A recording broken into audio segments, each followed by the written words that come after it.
Bonjour à tous et bienvenue sur l'activité qui porte sur le découplage. La réforme de 2003 de la PAC institue le découplage des aides du premier pilier, déjà entamé partiellement avec la réforme de 1992.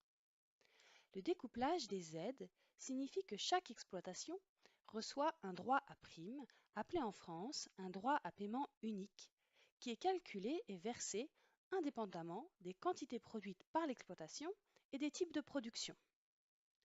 L'objectif principal de ce découplage est que les agriculteurs raisonnent leur choix de production en fonction des signaux du marché et non pas en fonction du montant des aides qu'ils pourraient toucher. Les aides sont donc les mêmes chaque année si la structure de l'exploitation ne change pas et constituent un soutien financier indépendant des cultures et des produits de l'année. Comme nous venons de l'indiquer, l'objectif économique du découplage est de faire en sorte que les agriculteurs ne soient plus incités de gérer leur exploitation dans l'optique d'obtenir le plus de subventions publiques au titre de la PAC, mais qu'ils soient attentifs au prix du marché et qu'ils choisissent de produire davantage les produits agricoles pour lesquels la demande est forte. Avec ce système de découplage, il devient même possible pour un agriculteur de toucher sa prime et de ne plus produire du tout, à condition cependant d'entretenir ses terres agricoles. L'aide offre à l'agriculteur un coussin financier sur lequel il peut compter, quelle que soit sa production. Elle lui permet de faire face aux autres risques, comme les risques de production, par exemple une baisse brutale de rendement due à un accident climatique, ou les risques de marché, comme une baisse des prix non anticipée. Un second objectif, primordial du découplage, est de rendre la structure des aides agricoles européennes conforme aux engagements pris à l'OMC en 1994 dans le cadre de l'accord de Marrakech.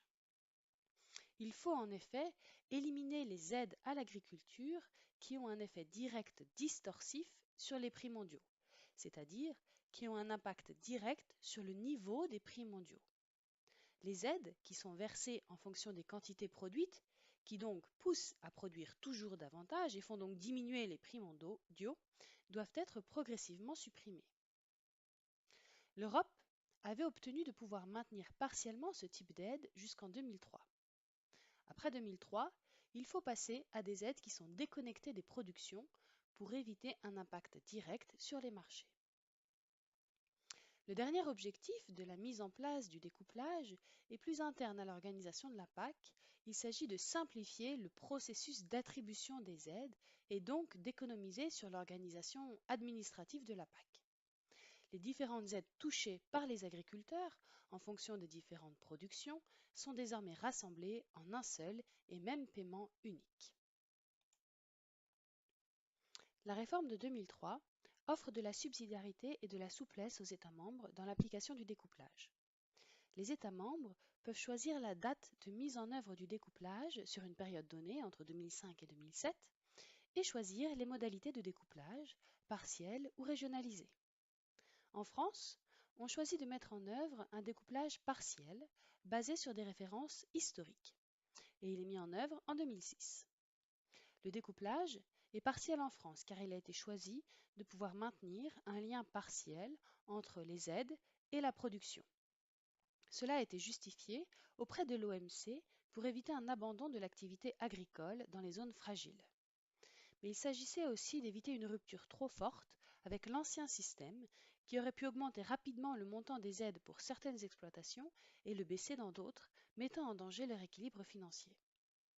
Il se base en France sur les références historiques, ce qui signifie qu'on calcule le nouveau droit à paiement unique en fonction des montants d'aide perçus historiquement par l'exploitation. Donc celles qui étaient historiquement plus aidées vont recevoir une aide moyenne à l'hectare plus élevée que celles qui étaient peu aidées. D'autres États membres ont choisi un découplage total et certains ont aussi opté pour une régionalisation du découplage. Par exemple, le Royaume-Uni et l'Irlande ont choisi d'attribuer un montant d'aide par hectare forfaitaire pour toutes les exploitations agricoles. Les accords de Berlin de 1999 avaient introduit le principe d'éco-conditionnalité des aides. Les aides de la PAC n'étaient versées que si l'agriculteur respectait certaines normes environnementales. Suite à l'accord du Luxembourg de 2003, on parle désormais de conditionnalité. L'octroi du paiement unique par exploitation tient compte du respect des principales règles inscrites dans le droit européen en matière d'environnement, mais aussi en matière de sécurité alimentaire, de santé animale et végétale et de bien-être des animaux. Le bénéficiaire des aides européennes doit également respecter les bonnes conditions agricoles et environnementales. Il doit mettre en place des pratiques obligatoires, définies à l'échelle de l'Union européenne, mais adaptées aux priorités régionales, pour maintenir les terres dans des conditions agronomiques et environnementales satisfaisantes. Par exemple, maintenir des bandes enherbées le long des cours d'eau pour éviter le lessivage des engrais et des pesticides, éviter les sols nus l'hiver pour lutter contre l'érosion, ou ne pas brûler les pailles dans son champ. Des sanctions sous la forme de réduction des aides sont prévues en cas de non-respect de ces conditions. Comme on le disait en introduction, le principe de base du découplage est de découpler complètement les aides des choix de production des agriculteurs. Pour faire cela, pour assurer une continuité dans le soutien reçu, la France a choisi de calculer les montants de ces aides en se basant sur la moyenne de l'ensemble des aides directes du premier pilier reçues entre 2000 et 2002. Ce montant total d'aide est ensuite divisé par le nombre d'hectares éligibles de l'agriculteur pour donner un droit d'aide à l'hectare forfaitaire pour une exploitation donnée.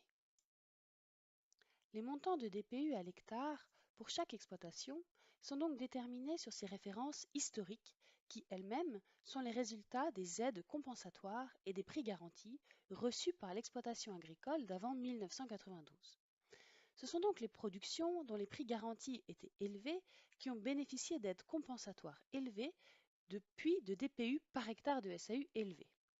Ainsi, un riziculteur peut obtenir des DPU à 650 € par hectare, tandis qu'un éleveur d'ovins, par exemple, touchera des DPU à 190 € par hectare.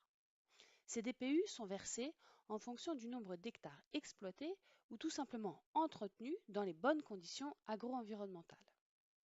Évidemment, avec un tel système, se pose la question des transferts entre exploitations. Comment redistribuer les DPU? Là aussi, chaque État membre a une marge de manœuvre. En France, on a autorisé le transfert des DPU, mais en limitant leur vente à l'échelle infradépartementale et en les encadrant. Par exemple, sous la forme d'un prélèvement en cas de vente de droits sans terre pour éviter la spéculation. Même si le montant total des aides touchées varie peu entre 2005 et 2006, compte tenu du choix de la France de s'appuyer sur les aides historiques, la logique d'attribution des aides a, elle, bien changé. Si la parcelle d'un agriculteur respecte les BCAE, les bonnes conditions agronomiques et environnementales, et que l'agriculteur touchait des aides sur celles-ci entre 2000 et 2002, il continuera d'en toucher qu'il produise ou non. Les inégalités de répartition des aides sont maintenues. Elles sont même encore plus flagrantes, puisque même un agriculteur qui ne travaille presque plus sur son exploitation peut continuer à toucher les aides. Mais ce système a l'avantage d'aider l'agriculteur à faire face aux risques financiers. Et le fait que les montants payés par l'Europe soient connus à l'avance, puisqu'ils ne dépendent plus des choix de production de l'agriculteur, permet de mieux piloter le budget du premier pilier et de l'anticiper sur une base pluriannuelle. Merci pour votre attention. Venez tester votre compréhension des DPU et de leurs conséquences dans l'activité suivante.